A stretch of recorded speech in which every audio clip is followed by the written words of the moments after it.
ಚಿನ್ನದ ಜಿಂಕೆ. ಈ ಪ್ರಪಂಚದಲ್ಲಿ ಚಿನ್ನದ ಜಿಂಕೆ ಇರಲು ಸಾಧ್ಯವಿಲ್ಲ ಅಂಥೇಳಿ ಎಲ್ಲರಿಗೂ ತಿಳಿದ ವಿಷಯವೇ ಆಗಿದೆ. ಆದರೂ ದಶರಥ ಮಹಾರಾಜನ ಆದೇಶದಂತೆ ರಾಮ, ಸೀತೆ, ಲಕ್ಷ್ಮಣರು 14 ವರ್ಷಗಳು ವನವಾಸ ಹೋದಾಗ ಒಂದು ದಿನ ಅರಣ್ಯದಲ್ಲಿ ಆಶ್ರಮದ ಬಳಿಯಲ್ಲಿ ಚಿನ್ನದ ಜಿಂಕೆಯೊಂದನ್ನು ನೋಡಿ ರಾಮನಲ್ಲಿ ಆ ಚಿನ್ನದ ಜಿಂಕೆಯನ್ನು ಪ್ರಾರ್ಥಿಸ್ತಾಳೆ. ಸೀತಾಮಾತೆ ಮಹಾಲಕ್ಷ್ಮಿಯ ಅವತಾರ, ಲೋಕಮಾತೆ, ಆದರೂ ಅದನ್ನು ಬಯಸುತ್ತಾಳೆ. ರಾಮನು ಪುರುಷೋತ್ತಮ, ನಾರಾಯಣನ ಅವತಾರ, ಆದರೂ ಸೀತೆಗಾಗಿ ಅದನ್ನು ಹಿಂಬಾಲಿಸಿಕೊಂಡು ಹೋಗ್ತಾನೆ. ಅಂದರೆ ಪ್ರಪಂಚದಲ್ಲಿ ಕೆಲವೊಮ್ಮೆ ಎಷ್ಟು ಬುದ್ಧಿವಂತರಾದರೂ ಸಹ ಈ ರೀತಿಯಾಗಿ ವರ್ತನೆಯನ್ನು ಮಾಡ್ತಾರೆ.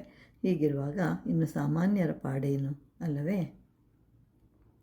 ರಾವಣಾಸುರನೇ ಮಾರೀಚನೆಂಬ ರಾಕ್ಷಸನನ್ನು ಚಿನ್ನದ ಜಿಂಕೆಯ ರೂಪದಲ್ಲಿ ಕಾಣಿಸಿಕೊಳ್ಳುವಂತೆ ಮಾಡಿರುತ್ತಾನೆ. ಮತ್ತು ರಾಮನು ಜಿಂಕೆಯನ್ನು ಹಿಂಬಾಲಿಸಿಕೊಂಡು ಹೋದಾಗ ಸ್ವಲ್ಪ ಸಮಯಕ್ಕೆ ಹಾ ಲಕ್ಷ್ಮಣ, ಹಾ ಸೀತೆ ಎಂಬ ಶಬ್ದಗಳು ಕೇಳಿಸಿದಾಗ ಸೀತೆಯು ಲಕ್ಷ್ಮಣನನ್ನು ನೋಡಿ ಬರಲು ಕಳಿಸುತ್ತಾಳೆ. ಅದೇ ಸಮಯದಲ್ಲಿ ರಾವಣನು ಸೀತೆಯನ್ನು ಅಪಹರಿಸುತ್ತಾನೆ. ಅಂದಿನಿಂದ ಸೀತೆಗೆ ಕಷ್ಟಗಳು ಎದುರಾಗುತ್ತವೆ.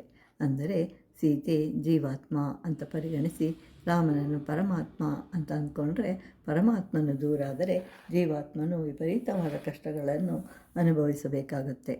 ಮಾರೀಚನು ತನ್ನ ಅಂತ್ಯಕಾಲದಲ್ಲಿ ಹಾ ಲಕ್ಷ್ಮಣ, ಹಾ ಸೀತೆ ಅಂತ ಹೇಳ್ತಾನೆ.